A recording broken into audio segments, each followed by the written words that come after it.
Assalamualaikum warahmatullahi wabarakatuh. Kami dari kelompok 12 kelas Palembang akan menyampaikan materi mengenai sosok pendidik yang beretika, keikhlasan, kemampuan berpikir jernih dan cepat, kemampuan bekerja sama, dan tingkat kematangan emosional. Assalamualaikum warahmatullahi wabarakatuh.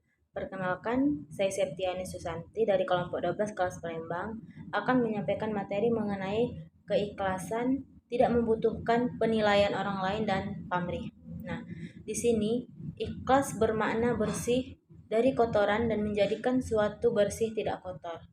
Nah, secara istilah, ikhlas berarti niat mengharapkan ridha Allah saja dalam beramal tanpa menyekutukannya dengan lainnya. Nah, menurut Kamus Besar Bahasa Indonesia, kata ikhlas berarti bersih hati, tulus hati dalam hubungan sesama manusia. Nah, dalam arti secara etimologi, ikhlas memiliki arti jujur, tulus, dan rela. Sedangkan dalam bahasa Arab, ikhlas merupakan masdar dari ahlasa yang berarti memurnikan niat, memiliki yang mana kata dasarnya sendiri adalah halasa yang berarti selamat sampai menjadi murni. Jadi, keikhlasan adalah menerima dan melepaskan sesuatu dengan lapang dada tanpa menuntut sesuatu tersebut dalam kehidupan. Seseorang yang ikhlas diibaratkan orang yang sedang membersihkan beras dari kerikil-kerikil atau batu-batu kecil di sekitar beras. Maka beras yang dimasak akan menjadi nikmat dimakan. Tetapi jika beras itu masih kotor, ketika nasi dikunyah dan tergigit kerikil dan batu kecil, nah demikianlah keikhlasan menyebabkan beramal menjadi nikmat, tidak membuat lelah, dan segala pengorbanan tidak terasa berat. Nah, di sini ciri-ciri ikhlas yang pertama selalu berhusnudzon kepada Allah. Yang kedua, tidak mengharapkan balasan kecuali dari Allah. Yang ketiga, tidak terpengaruh oleh pujian atau cercaan. Yang keempat, senantiasa bergerak kepada kebaikan. Yang kelima, menjaga keikhlasan dari awal, tengah, dan akhir. Yang keenam, berdominasi dalam berbuat kebaikan. Terima kasih atas kesempatan yang telah moderator berikan. Perkenalkan, nama saya Veronica Meija Lursia, NIM 06131381924035, akan melanjutkan penjelasan terkait etika pendidik, yaitu kemampuan berpikir jernih dan cepat. Yang pertama, pengertian berpikir. Berpikir merupakan salah satu hal yang membedakan antara manusia satu dengan manusia yang lain.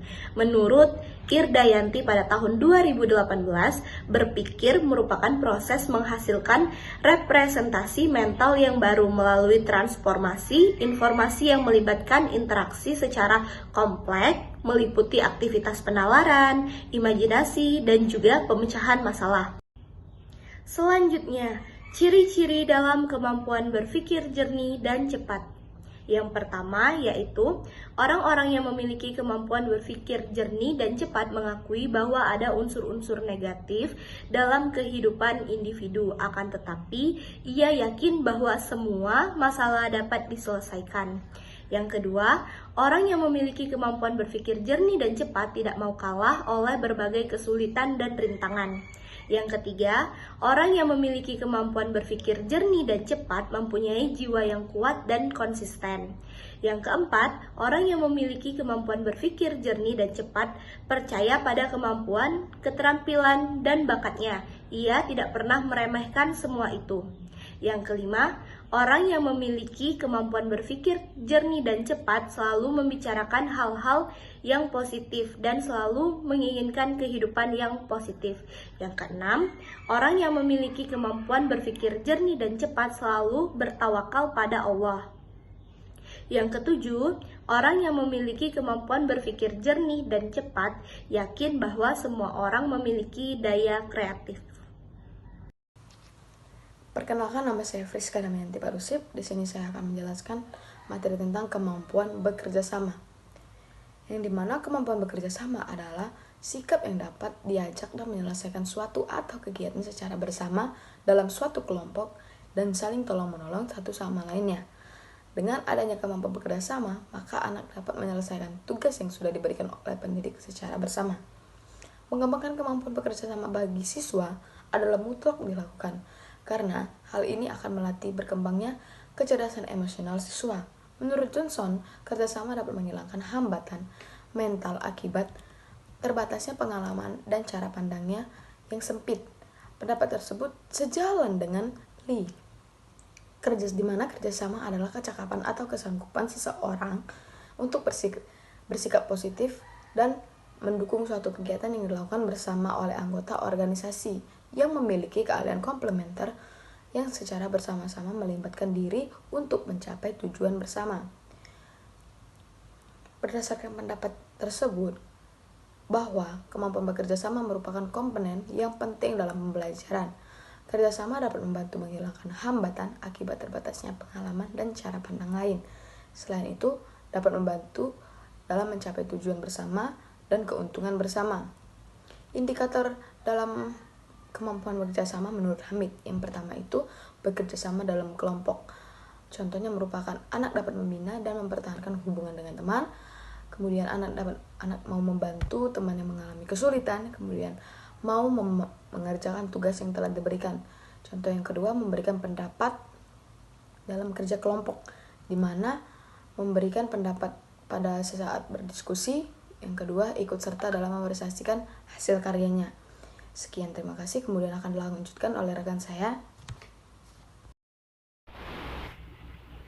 Baiklah, selanjutnya saya Nanda Mikayanti Aula akan menjelaskan bagaimana sosok pendidik yang beretika, yaitu tingkat kematangan emosional.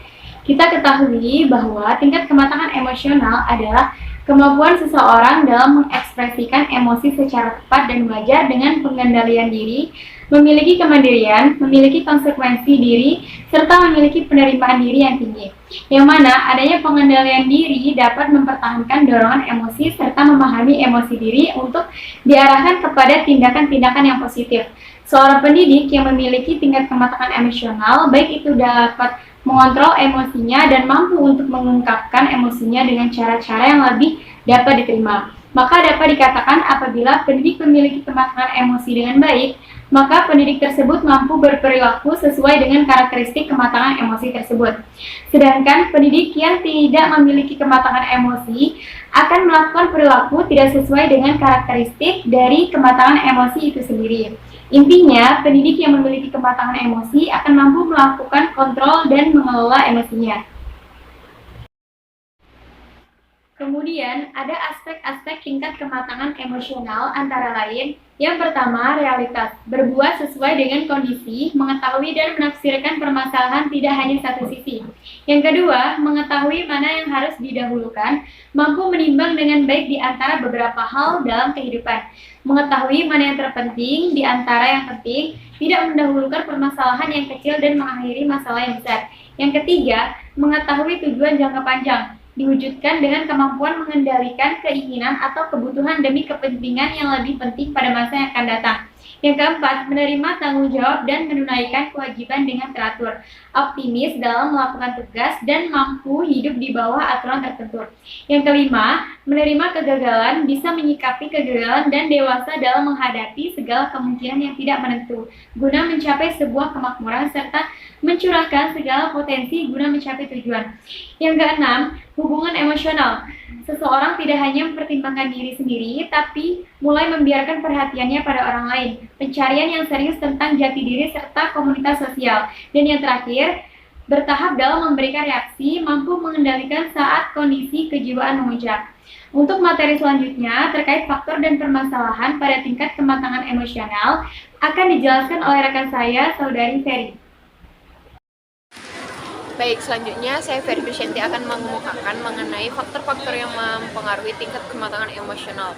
Nah, di sini Harlock pada tahun 2004 mengemukakan beberapa faktor yang mempengaruhi tingkat kematangan emosional itu. Yang pertama yang mempengaruhi yaitu adalah faktor usia, di mana pada umumnya usia menjadi salah satu hal yang paling identik dengan tingkat kematangan emosional seseorang, di mana ketika semakin bertambahnya usia, umumnya akan dianggap bahwa tingkat kematangan emosional seseorang itu juga akan semakin meningkat atau bisa dikatakan akan semakin matang. Yang kedua yaitu adalah perubahan fisik. Nah, semakin dewasanya seseorang, maka akan terjadi perubahan fisik terhadap fisik-fisik tertentu. Tidak hanya itu, perubahan fisik ini juga akan mempengaruhi tingkat kematangan emosional seseorang ketika dia mampu untuk menerima maupun beradaptasi dengan setiap perubahan yang dialaminya terhadap perubahan fisik tertentu. Tidak jarang guru menanggapinya dengan melakukan tindak kekerasan terhadap peserta didik. Dapat dilakukan dengan memukul peserta didik, mencubit, dan lain sebagainya. Nah, ketika guru melakukan hal tersebut, maka bisa dipastikan bahwa tingkat kematangan emosional guru tersebut masih dalam tingkatan yang rendah, karena guru tersebut belum dapat menghandle emosinya untuk mengatasi permasalahan yang sedang terjadi. Baiklah, demikian penjelasan yang dapat saya sampaikan. Terima kasih. Mungkin itu saja penjelasan dari kelompok kami. Jika ada kesalahan kami mohon maaf, kepada Allah mohon ampun. Wassalamualaikum warahmatullahi wabarakatuh.